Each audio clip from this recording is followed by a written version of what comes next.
above. Gee, it's great to be alive and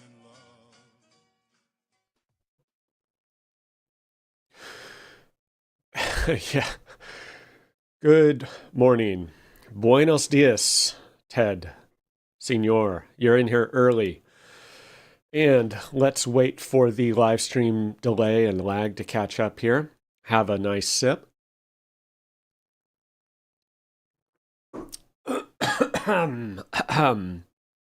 Okay. I hear some audio. I think we are live. Welcome to the brave six of you. Oh, hello, Jason. Welcome.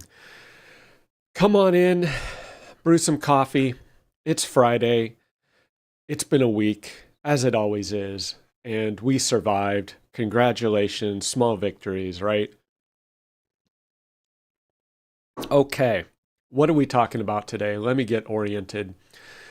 Let me rearrange the control center here. Okay.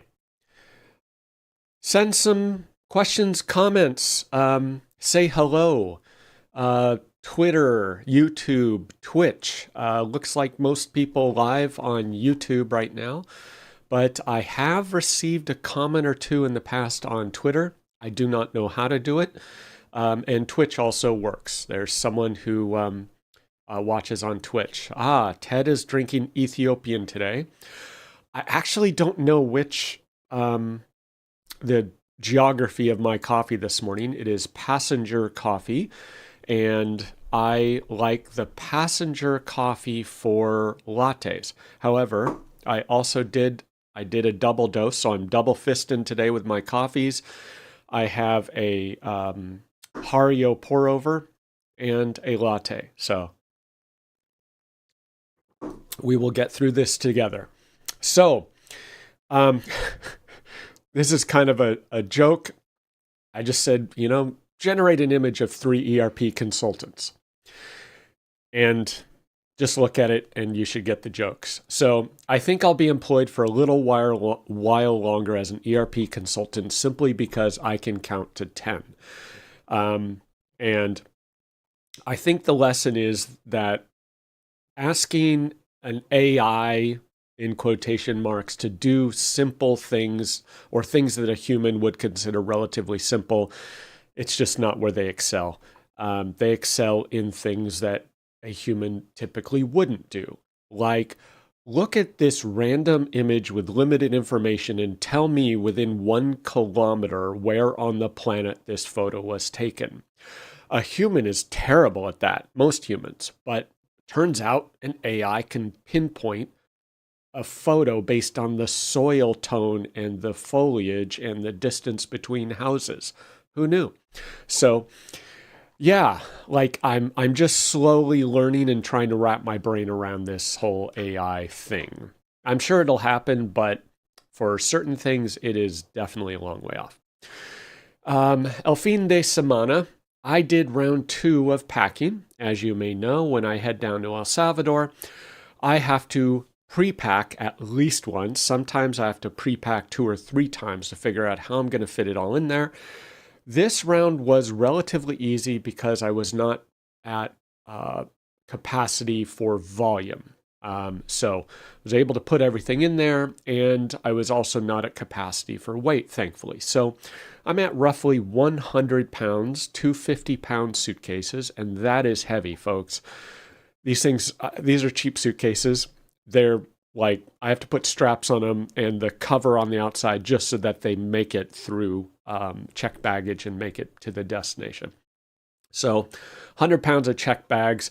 Avianca is very strict with their carry-on, so I can only have, I think it's a 10 kilo, but I call it 20 pounds, 22 pounds roughly for my carry-on. And what makes that challenging is when I bring down laptops, I cannot check the laptops. I cannot check anything with lithium-ion batteries, obviously. And I also try to avoid checking anything that remotely could have a battery because I've had my luggage gone through and they tear through everything. And if you attempt to put anything in there that potentially has a battery, they tear it apart and destroy it. So I've seen some horror stories of people who try to put laptops in their checked bag They remove the batteries from the laptop. They put a sign on there. It doesn't matter. The laptops get destroyed because they get torn open, apparently. Apparently, that's a thing. So I don't want to go through that. So I have to carry the laptops with me, carry on, or in my backpack. So that is why strangely, they check my carry-on luggage. So I have to weigh that, but they don't check my backpack. So I have this huge Briggs and Riley, like monster capacity backpack. I can barely lift the thing. I'm about to fall over, but they don't weigh that. They only weigh the little carry-on wheelie bag that I have. So I've had like 50-pound backpack going on the plane, or soon as I get past check-in, I'm able to shift the laptops to my carry-on bag and even things out so I don't tip over. So that's my adventure. I'm getting pretty good at it these days. Yeah. Okay. So that was one of the many fun things I did over the weekend. And the weekly projects, Proyectos Semanales, ERP support team is jumping on the help desk tickets. We are learning a ton. It's kind of my forced education of the entire pile of features in Business Central, just because the last 6 years I've been focusing on all the technical stuff and only had to learn the functional and kind of dark alleys of Business Central features and options when necessary. So the help desks are forcing us with what's kind of nice is they're narrow. It's like, hey, how do I do this? And you just focus on that. You learn that, you figure out that, and you're like, oh, I now know one of 10,000 things about Business Central. But hey, at least you know one of 10,000 things now. Then it's two of 10,000. Pretty soon it's going to be 100 of 10,000. And you're going to start to hit all the common topics just because those are the support tickets. And once you get to the 100 or 200 mark, you're going to have 70, 80% coverage pretty quickly. So it's kind of nice. It's actually a really good way to learn. And of course, it's a very common way to train people, put them on the help desk in any capacity in IT, right? And you just learn what most people ask about. And then success on the admin API. We are combining admin API with Power Automate. And thank you, Andy Wingate, for your blog post on that. That helped me get past the final step of like, how do you do this? And it's not through a connector. It's not through a custom connector. It's just through an HTTP call. And that's kind of like crude, low tech, like suboptimal perhaps in some respects, but it does work. So I will take the win and small victories, right? And exploring Grafana. So last week I did a 2-hour crash course on Thursday night. I set up a hosted DigitalOcean droplet from scratch, Ubuntu, got it patched, SSH, certs, keys, or whatever, got Grafana installed up and running, and got my first visualization, whatever you call it, connecting to Business Central App Insights. Well, David found that interesting, so now he's going to run with that. So he got a free account on the hosted Grafana cloud or whatever they call it. And so he was playing around with that. And he now has an account on that, our own private Grafana. And so he's going to play around with that and see what we can put up there in terms of visualizations. And Ted says, yeah, learning the linkage between all 10,000 is a tough part. Absolutely. And I've done ERP since 1996.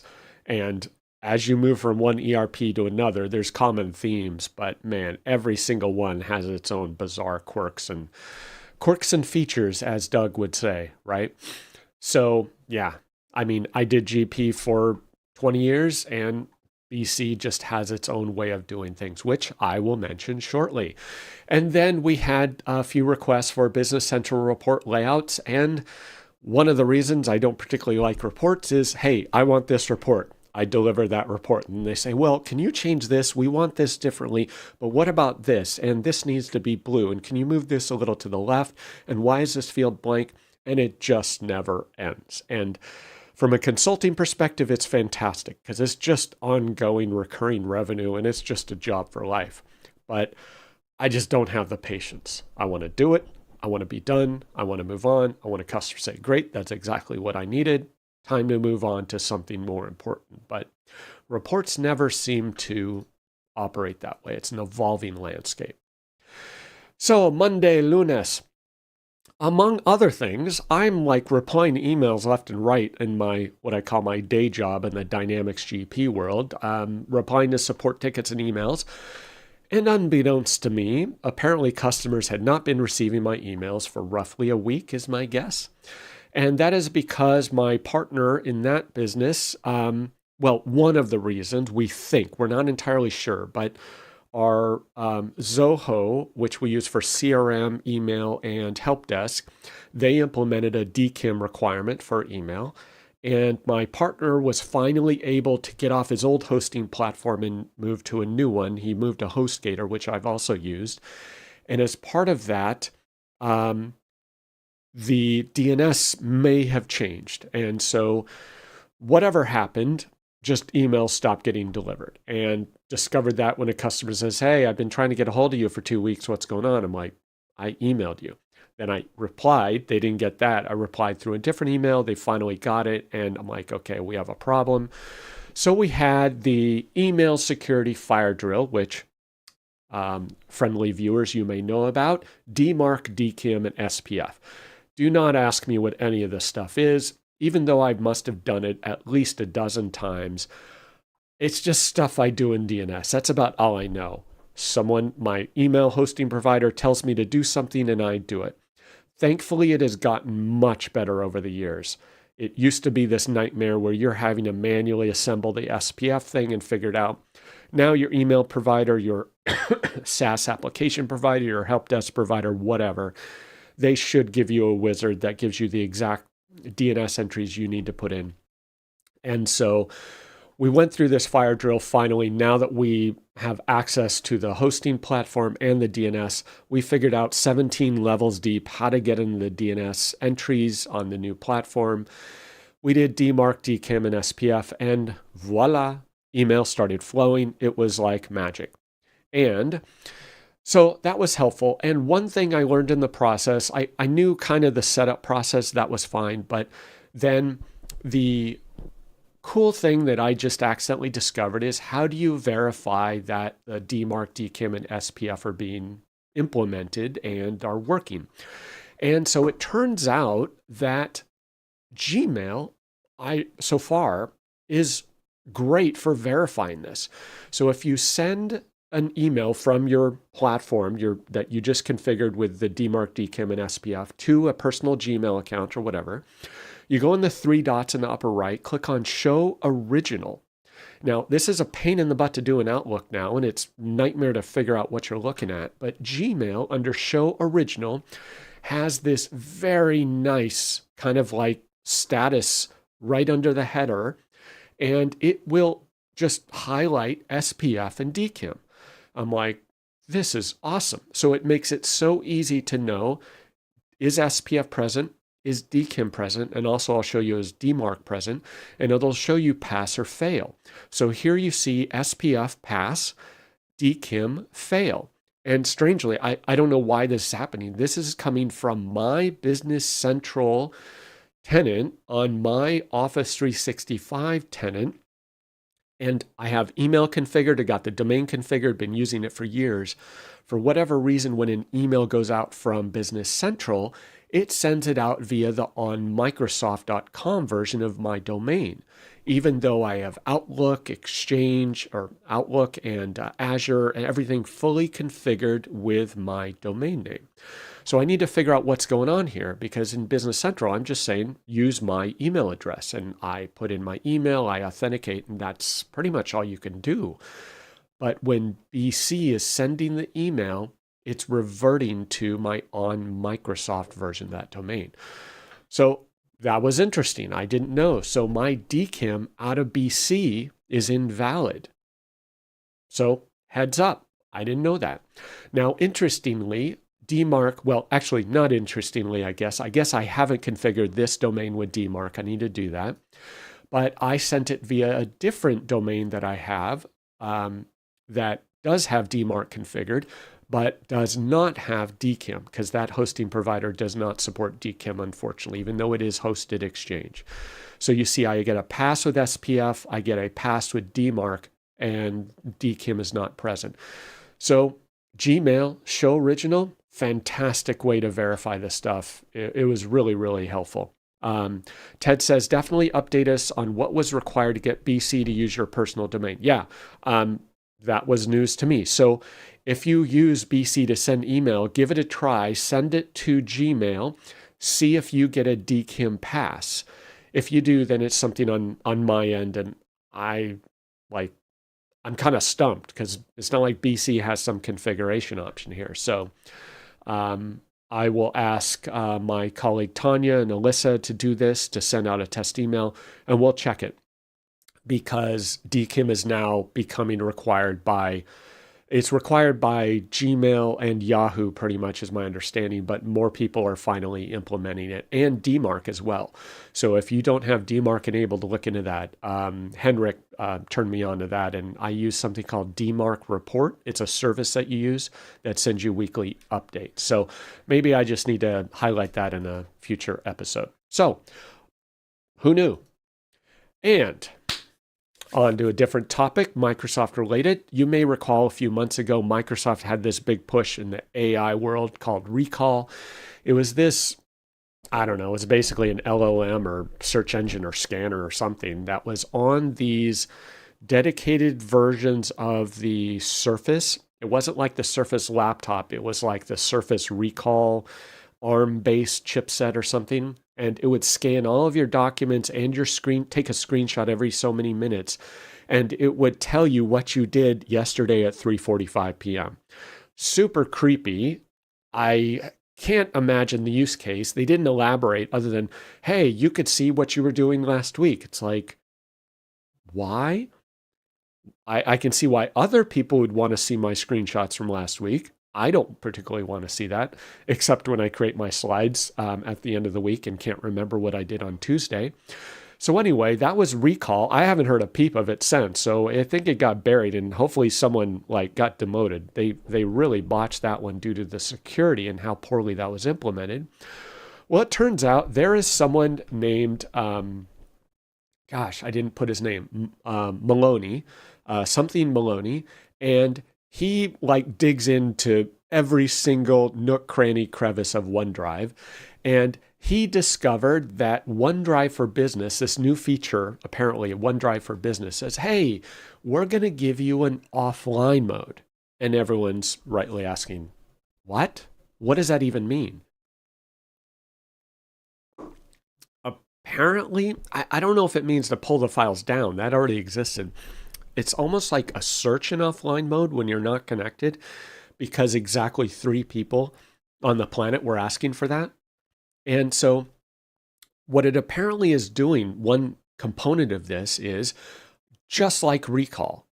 If you'll remember the screenshot debacle, it apparently is finding images or PDFs or whatever, and it's OCRing those files, and then it is storing the plain text in an unprotected format, in an unprotected, non-admin accessible location on the hard drive, in an indexed database. Plain text. And this guy's like, didn't you learn anything, Microsoft, by the disaster of Recall that you then just swept under the rug and pretend didn't exist?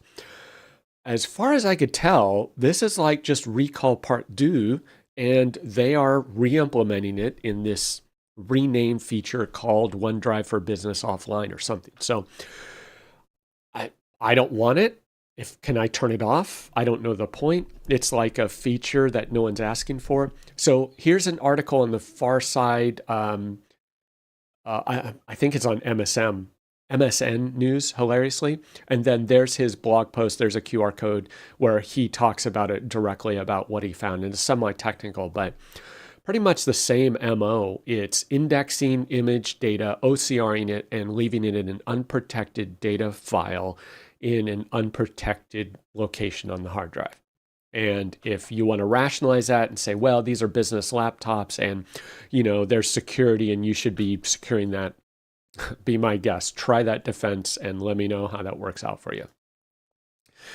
Tuesday, Martes, it was painful. I made the mistake of booking 5 hours of back-to-back calls nonstop.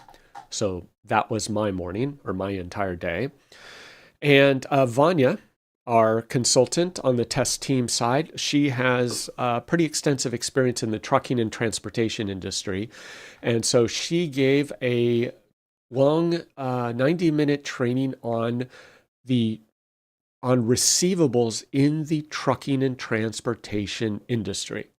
And if you think that's a narrow topic, it is. But holy bananas, the idea of how they do things in the transportation industry, you're just like, wait, what? And specifically factoring and quick pay. And I have not heard of this in any traditional business context. I'm sure it exists in other markets, but try to ask Walmart for a quick pay, right? Like maybe Walmart factors their receivables, but the quick pay thing was wild. So very interesting. And it's something that the industry is very focused on. Many people provide it, both the brokers, I think, and the broker service industry and the TMS industry.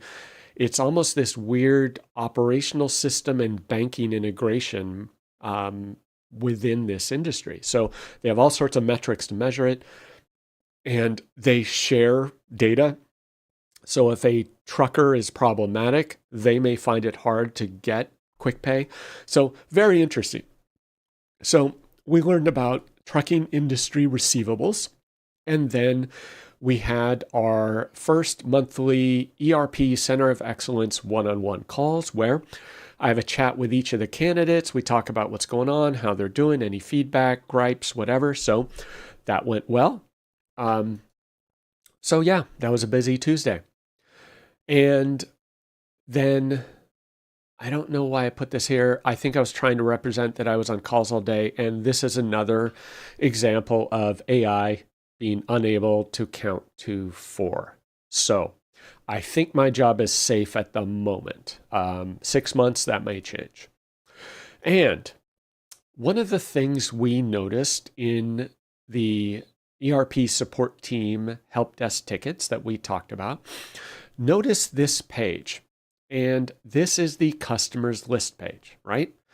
Pretty straightforward. You'd think, why are you talking about this, Steve? Well, notice this is also the customer's list page.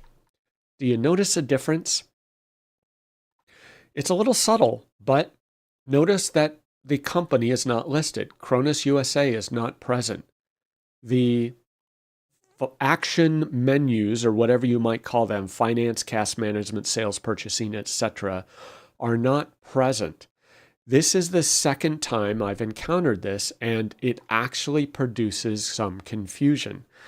Because the first time it was our developer and I having a call, and we're like, why is this page being rendered differently? It was actually noticeably different, and it was causing problems with the UI. And we're like, what is going on? And we realized what was happening, and we don't know why. We just know that the page was being rendered in 2 completely different ways. And it was actually causing problems with the interface. And I was like, finally, we figured it out, at least what was happening. We don't know why it's happening or how to stop it. So if anyone has names for this problem or this design feature, let me know. And the answer, in case you don't know, is on the left, you see the customer list page rendered when it is opened via a bookmark from the Role Center page or a menu from the Role Center page. So the Role Center header is retained, Cronus USA, and the Role Center main action bar menus, or whatever you want to call it. The second one on the right is when you use Tell Me Search to go directly to the list page. When you do that, it opens that page more in a modal exclusive mode, whatever you want to call it, and it covers up the Role Center page, and it does not have the same menu structure. Now, this is a very subtle version of it, but we found that when it is opened via the Tell Me search, it can also result in a different read mode. So it can be in an edit mode or read-only mode, and the grid behaves completely differently depending on how you open it, whether it's through a bookmark or Tell Me. And so we're trying to figure this out. And if anyone knows what this different mode is, it looks simple here, but we're having some problems in other contexts. So on top of that, notice this list page. This caused us 30 minutes of confusion, probably an hour of confusion, trying to figure out what was going on. And what is different about this list page? This is like just pointing out these subtle inconsistencies that can send you spinning for an hour easily as you're trying to figure out and track down a problem for a user. Notice this list page is different yet again. There is a general ledger entries page title, there is an action bar, and there's a list page. But what's different? Notice it says 60100 rent expense. And we were looking at a version of this page, and I'm like, why is it filtering to 60100? How do we remove the filter? Because in the actual page we're looking at, all of the accounts were the same, and we thought the page was filtered. Very confusing if you don't know exactly how this page is behaving. It turns out when you click on a different row and highlight a different row, the page title up above General Ledger entries changes. So it is simply highlighting the name of the account number and name of the row you have selected. Now, you may say it is obvious what's going on, but depending on what you're viewing on this page and what the user is looking for, it is immensely confusing. So these very subtle differences and inconsistencies in the page layout for the list pages can send you spinning easily for an hour as you're trying to figure out what is going on. And really, this is just a side distraction while you're trying to solve some other problem. So that's what happened to us this week. David and Ron are like, what is going on here? And I got on and I'm like, whoa, this is weird. It was only when we brought Alyssa on that she's like, that's weird. Try clicking on a different row. And that's when we saw that account number and account name change. We're like, oh my gosh, you've got to be kidding me. We thought it was being filtered. So how many consultants does it take to figure out a BC list page? The answer is 4. Wednesday, miércoles. I have mentioned that I had to disable access to my own VPN appliance.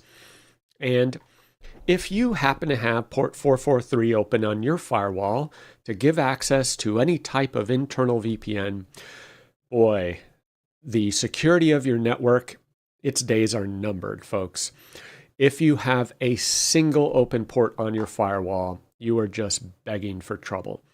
So due to constant attacks on my VPN on 443, and I said, I'm going to turn it off. I just don't want to deal with this mess. So I turned off the port, blocked it, and my VPN appliance is now useless, sitting there, no access to it. Turns out a couple days after I did that, I got a notification from SonicWall about a new series of 0-day vulnerabilities in their entire SSL VPN stack because they use open source components and there's some underlying component that had a 0-day, and all of these SonicWall VPN appliances had a just glaring 0-day that was being actively exploited. So Ted says general ledger page data caption expression equals get caption. The get caption function sets it based on row. So someone thought that was a good idea for whatever reason, but I would argue it is wholly inconsistent with other list pages, resulting in confusion. So whether it was a good idea or not, it's not consistent. And as Henrik and others in the BC space and AL space like to say, we want to have a set of consistent standards just so we don't have randomness like this that burns over an hour of 4 people's times. So anyway, If you have a VPN port open, boy, you really need to look carefully at that. And if you are not actively monitoring every single connection attempt, every single packet being sent to that port, if you are not getting alerts on your VPN appliance, you are going to regret it. And if you are not getting alerts from your vendor about 0 days on SSL VPN, game over. And it's not SonicWall. It's SonicWall. It's Palo Alto. It's Cisco. It is Fortinet. Every single major security vendor has had 0 days in their gateways, their edge products, their VPN, you name it, admin authentication interfaces. So I am looking to replace my VPN appliance, and I am looking for what is apparently called a VPN AAS. And I don't even know how to pronounce that. VPN as a service, VPNAS, don't know. So apparently SonicWall offers this. However, I had an hour call and the salesperson may have known perfectly well what he was talking about, but he could not communicate the product offering to me in layman's terms, since I don't understand the mechanics of what these products do. So you got your CSE and it's got your SWG, but you got your CASB with your ZTNA and your VPN NAS. So tell me what this does, and tell me how this works for someone who is in an office behind one of the SonicWall firewalls versus someone who's working in a coffee shop or remote from the airport. Explain to me what these products are doing. And I was unable to achieve that explanation or receive that explanation in 1 hour. So that points to the challenge that we have going on. Maybe these are fantastic product offerings, but if you cannot explain that to, I'm not the smartest tool in the shed, but I'm fairly knowledgeable of this stuff, and it just could not be communicated in 1 hour. So there's a problem right there, right? So now I'm going to have to spend hours and days and weeks with my cybersecurity intern trying to figure out which product we could use, which product would work for us, which product will offer us the benefits we're looking for, which product is going to be a pain to administer, or it's going to restrict our laptop so much we can't watch cat videos on a Saturday. So I don't know. And as far as I could tell, SonicWall does not offer any type of SIM solution. As far as I could tell, they kind of offer GMS, and I finally got access to that to try and look to see what detail it offers. But I don't consider, as far as I recall, I don't consider GMS to be a proper SIM solution. So anyway, that is my challenge. So that is a new side project because I have too much free time.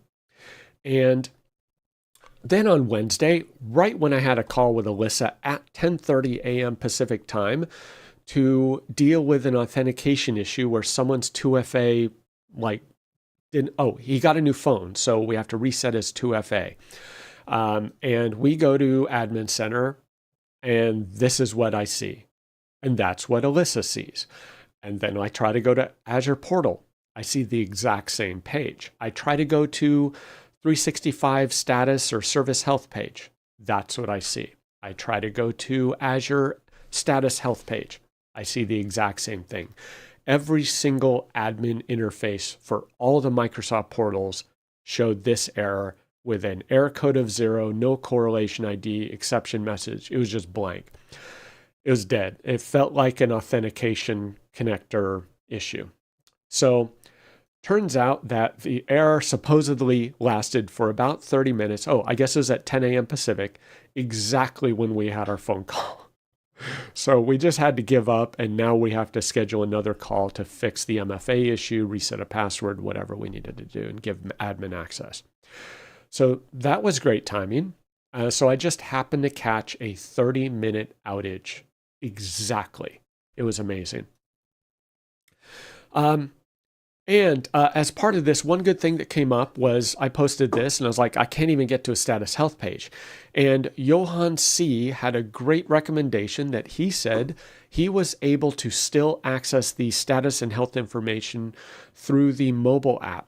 And he pointed to me to the Microsoft 365 admin mobile app, at least for iOS in the App Store. And so I did download that and installed it, and it looks like a convenient way to do things. And like, it didn't even occur to me to use a mobile app to access 365 admin. So, yeah, so this is the Service Health on the iOS 365 admin app, and pretty cool. And you can also see users.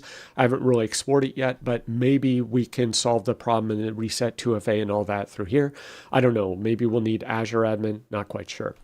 On the SIM or SonicWall front, Ted says, looks like SonicWall SIM is only available with the SOC offering.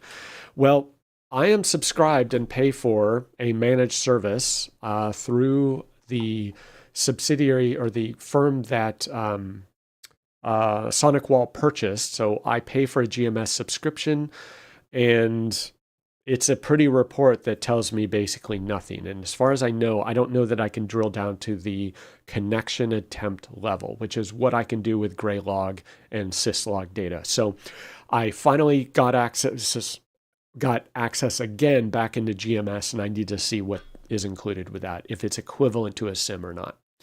So anyway, if you are monitoring 365 tenants, Azure tenants, check out the Microsoft 365 admin mobile app. Thank you, Johan. That was a great recommendation. And upcoming events, próximos eventos. Directions NA coming up in April in Las Vegas, and I think we're waiting to hear on session selections there. And if I do have a session there, if I am selected to speak, I will go. If I do not have a session, I'll have to see, just because it's expensive, right? I think it's like $1,900 registration, plus hotel room, plus travel costs. So that is my conundrum. Then in April in Hamburg, we have ColorCloud.rocks. And in May in Chicago, Dynamics Con. I do plan on being there and need to book my flight and hotel. Dynamics Minds in Slovenia in May. I've heard it is a great conference, very clever, very fun, and it is in a resort in Slovenia along the coast somewhere. So that sounds like an enjoyable trip if you are near Slovenia. Okay. And Deep Seek Leak. How do you like that rhyme? So you may have heard, I mentioned last week, just as I finished up, right before I went live, I heard of something R1 that was some new AI engine that was causing some drama. Now, over the last week, we now know this is a new AI LLM model, and it is called DeepSeek R1. And it turns out, in addition to being really neat, they apparently stored, I don't know if this was dev, I don't know if this was production, I don't know what data was in there. They had an exposed database, including user data, API keys, and all of the prompts apparently submitted. So just think about that when you're submitting stuff to an LLM, an AI, a chat, or whatever. In addition to, your data potentially being used by that entity, it could also be fully exposed by that entity. Good times. Now, I'd never used it. I haven't bothered. The ones I've tried can't count to 4, so I really haven't invested much time yet. I know they have their use cases. I just have not found the value that I can get out of them. So, Thursday, Jueves, we had a request from a customer to modify a sales invoice. Now, we had already created a Business Central report layout for the sales invoice for this customer, and they came back with a couple requests, said, can we do this, this, and this? And one of those was, well, we want the freight amount in the footer, but only if the freight is associated with this one GL account. Not sure if that's possible or if that requires a report extension. My bet is on report extension. And also, if you're familiar with the sales invoice, we learned this through the ERP Center of Excellence, that the RDLC sales invoice is a nightmare to modify the format for. So we have opted to modify the Word report layout, which happens to be easier due to the table format that it uses. And so we are now wondering, do we have to use RDLC to achieve this freight in the footer? Or if it's going to be a report extension, let's just keep it as Word report layout, because then our life will be a lot easier. However, Jocelyn is determined to figure out whether she can conquer the, I believe, are you working on Word or RDLC? I'm now confused. But Jocelyn is on the case, and she is determined to tackle the sales invoice report format. And by completely reformatting it, stripping it out, the parent tables that are constraining the fields, to see if she can get the layout to be easier to edit. So we're going to investigate that. And then we had a classic request. Why are these fields blank? Why is the phone number wrong? Why is the address not present? And David looked into this and he's like, it's coming directly from the company setup field in BC. So they just haven't populated that field in BC. So we're going to give that feedback to Alyssa and have the customer try that, populate the fields in BC, see if that solves their problem. So again, support request, service request, report layout request, we are all learning. And Thursday, I will take your congratulations because so far I have survived. I have taught my daughter to drive, and we went to the DMV yesterday, and she took her driving test, and she passed. So congratulations to her.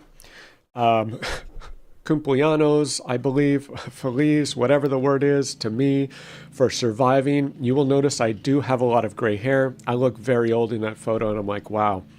Teaching a teenager to drive does take its toll. But while we were there, it was a stressful moment because while I'm waiting for my daughter to do her driving test, there was a really bad accident right at the end of the block next to the DMV. And you could hear the screeching tires, the horrifying sound of the cars crashing together and making that just gut-wrenching sound if you've heard a live car wreck. It is not pleasant. And as a parent with a daughter taking her driving test right there at the DMV, to have that accident happen is a sickening feeling. And okay, here we go. Welcome to parenthood, right? Thankfully, it was not her. I don't think it was anyone taking a driving test, but it was an intersection where there's a yield and it's a very challenging, busy intersection. And the DMV instructor who saw it, he's like, yep, happens all the time at that intersection. Scary.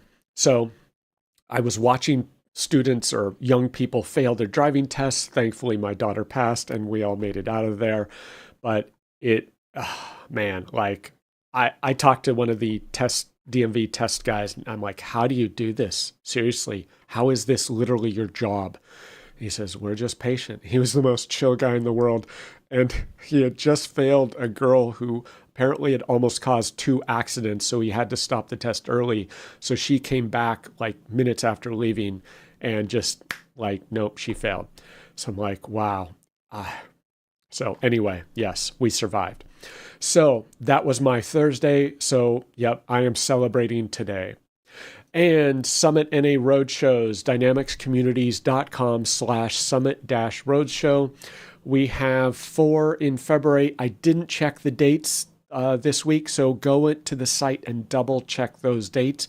They do change up to a week in advance of the event, either a cancellation or a date change or a location change. So if you want to go to any of these, go to the site and make sure it is still going on and register. Okay. On Friday, last night I was looking up certain stuff, and you may have heard that Microsoft has, I don't know if this is real or if this is a false news report, but it's unclear what's going on here and whether this is actually happening. But the press release or news that went out is that Kroger and Microsoft are changing shopping with facial recognition, and that's kind of all it says. And the PR tagline is, we're offering tailored retail experiences to the consumer. Well, what that might mean is that they are offering dynamic pricing. And this is a photo of the Amazon Fresh grocery store by me. And this Amazon Fresh started out as this checkout free experience where you walk in with a normal shopping cart, you scan in, and it scans your shopping cart, knows who you are. It tracks you with cameras throughout the store. You put stuff in the cart, and it instantly knows what you grabbed off the shelf and what you put in the cart. And there are stories of other retailers. I never found out if Amazon Fresh is doing this. Other retailers doing this with people from India and Philippines who are literally assigned to you as a shopper, watching your live feed as you go through the store. And it's human assisted shopping where I grab the cream cheese off the shelf, put it in the cart, product pops up and the person says, is that right? Is that wrong? They're kind of real time validating this in order to do the checkout. It's not actually fully automated. So Amazon abandoned this. They removed all the cameras, thousands of cameras, and is now a QR or a barcode scanning shopping cart, which it's like a dumb shopping cart where you just scan items, put it in, it weighs it, and you check out. So this is also part of the strategy. You'll notice the digital price tags, and these change dynamically.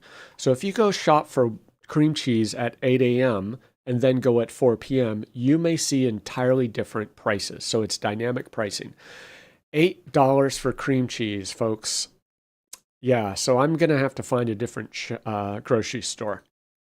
So Ted asks, translation, we're tracking all behaviors based upon your face. Is it opt-in? Yes. Of course, it's not opt-in unless there's a EULA on the store, on the door of the grocery store.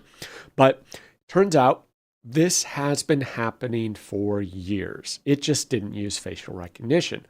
There are radio scanners throughout retail stores of major retailers. So I believe I read the story of Target doing this. So they can know your location as soon as you walk in the Target. They use your mobile device to track your Bluetooth beacon and Wi-Fi beacon signals. And they can track you based on radio frequency down to the aisle, and they have full heat maps of where you're shopping in the store. And they know that if you walk in and you go this direction and you have this pattern at this speed and look at these products, you are male, they know your age, they know your shopping tendencies, and they can even do statistical analysis and AI analysis to determine your risk of being a shoplifter. So this has been going on for years, and it is well known in the retail industry. So this has just got headlines because it was AI and facial recognition. So anyway, while I was searching for that article, because it's actually hard to find after the fact, I stumbled across this, which I hadn't heard of at all. This is a Mobile ID World article. Microsoft announces shift from passwords to pass keys for enhanced security. Sorry, my big head is in the way. There's the QR code. And this is January 27, 2025, this week. I hadn't heard a thing about this. Now, I personally have seen these super annoying passkey prompts pop up, but I have opted out of it because I haven't looked into it just because I don't have time. My understanding is somehow browser-based, and it is affiliated with your browser or device. I do not want that. Personally, I don't want to have any of my authentication associated with a device or associated with a browser or a browser profile or even remotely stored in my browser. Past history has clearly demonstrated that is highly insecure, and I don't care what they claim about it. Just, I don't want that authentication tied to my browser. And yes, there are cookies and session cookies and tokens and all that, but I want to minimize my browser security footprint, not increase it. So I'm currently getting prompt for my FIDO YubiKey, and I have to choose typically between passkey and the physical security key, which is super annoying. I know passkeys are supposedly more secure, but I'm trying to be more secure. So we'll see. Excellence update. In Berlin, El Salvador, we are handling support tickets through the ERP support team help desk, where we provide support to BC partners and BC customers both.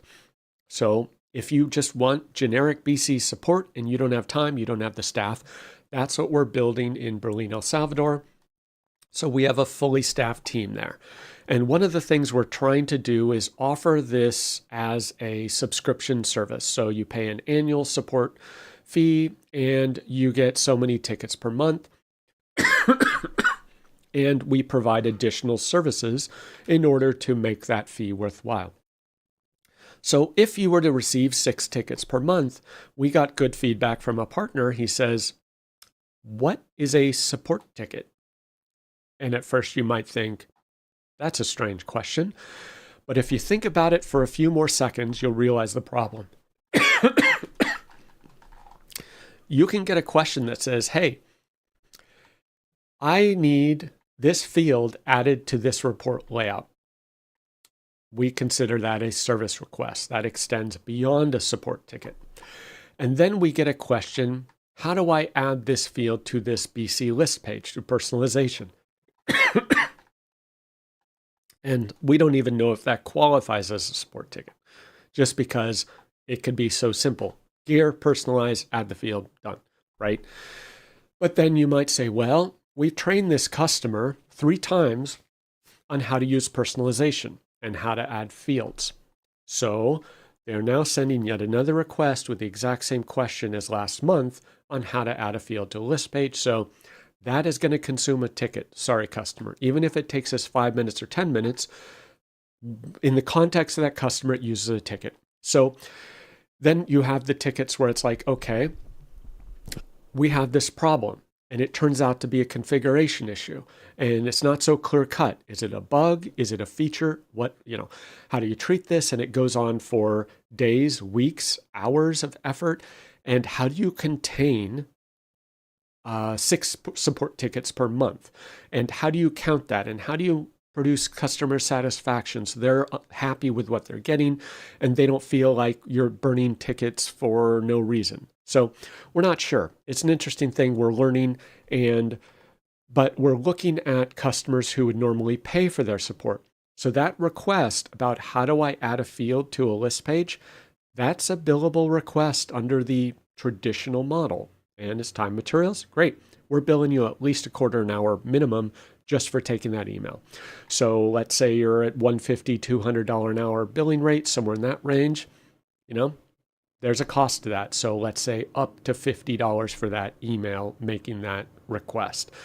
So yeah, that's what we're trying to figure out. And yeah, we need the language around that. We need procedures, protocols, and we need to know how to handle that. And then this week, Jocelyn worked on a Business Central user guide or procedure guide for a customer. So Alyssa said, hey, we need a procedure for how to do X, Y, and Z. It's kind of new to us. It's new to the customer. Let's document it, get it done. So she banged out a nice Word document. And then she dug into the sales invoice report layout, determined to conquer that report layout, which is awesome because it comes up a lot, right? And then David, he also worked on report layouts and he did some training on personalization with Ronald. And he and Ronald discovered the inconsistency in the list pages, and we figured out what that thing was on the general ledger page. And he's also digging into Grafana because he thought that was interesting. And it turns out that I learned that Microsoft now has hosted Grafana in Azure. So apparently you don't even have to spin up a VM. You just say, hey, I want Grafana in the cloud. Apparently it's a fully hosted, fully managed Grafana instance. And subscription-based, they have a free tier, I think, very limited, but then you have the standard tier and an enterprise tier. I need to look at the pricing on that to see if it's worth it. I'm currently hosting my test Grafana in DigitalOcean at $6 a month. Even the baby droplet works great. So I don't know. I can't imagine that Azure Grafana is cheaper than $6 a month, but we'll see. And next up, who do we have? We have Ronald. He worked on Power Automate with the BC Admin API. So once I figured it out through Andy Wingate's blog post, thank you, Andy, I sent a copy to Ronald. So now Ronald is learning how to set up a published application, a registered application, whatever it's called on Azure, how to set up the secret key during our initial test. We'll see if we can do it with certificates. And then how to set up the Power Automate flow to call the BC Admin API. And we have a couple use cases for how we are going to use that for our customers. So that's very cool. And then Franklin is really making great progress with AL development, and he is learning how to develop with Sentinel. So he is scouring Stefan Marone's code on GitHub for BC Sentinel, and he is writing a new rule for Sentinel that he's going to contribute. And we have at least 4 or 5 different rules that we want to see implemented in Sentinel due to common mistakes, issues, misconfigurations, unconfigured settings in BC that are causing support tickets for us. So we're pushing all of that knowledge into Sentinel rules that will help us further support customers through ERP support team. So full circle. Franklin's learning AL. We're helping out with the Sentinel project for Stefan's contribution, and it's going to help our ERP support team, which is going to help improve our support desk services. So very cool stuff. So that was a whirlwind week, and it is almost 9:30. I did okay on time this week. So yesterday, I got this actual letter in the mail, and it wasn't addressed to me. It was addressed to the person who has not lived at my address for over 13 years or something, sent via Canadian Post. So it looks really fancy if you're an American. Canada Post, like, wow, I feel special, right? And that's part of the score, right? To flatter you. But they just were way over the top. It's like, guys, like, dial back the ambition here, because I think this is like the old school paper version of what used to be called the Nigerian letter, the Nigerian scam letter, which is via email. Like the Nigerian prince contacts you about sharing his fortune because he can't access his royal bank accounts. This is like a lowbrow version of that. Laurentian Bank of Canada, and this person is saying that your relative, Bob, had a bank account of $75 million, and there's with interest $78.9 million. And we're going to keep this on the DL, even though I sent this to you on bank letterhead. I have access to this account, can help you claim it as a potential relative since you have the same last name. And let's just split it 50-50 and call it even, right? You get, 39 million and I get 39 million, and we'll give a high five with each other. It was hilarious. So anyway, like, are they even trying? And like the level of IQ required to pull this together yet make the amount 78.9 million. I mean, inflation isn't quite that bad. We're at $8 cream cheese, folks, but 78.9 million, that's like at $45 cream cheese levels. They're a little bit ahead of themselves there. So I thought that was quite entertaining. So yeah, you never know what's going to open when you open someone else's mail. So with that, thanks for joining. Hope you found that fun, entertaining, and useful. Yeah, so go learn something, go play with BC, go find some weird BC quirk and consistency, obscure configuration option, and shout it out to the world with a blog post. And yeah, enjoy. Have a great weekend. Que tengas un buen fin de semana. Let me know if I said that right. And have a good weekend. And sorry, my meeting is coming up. So have a good weekend. Adios. Nos vemos. Cheers.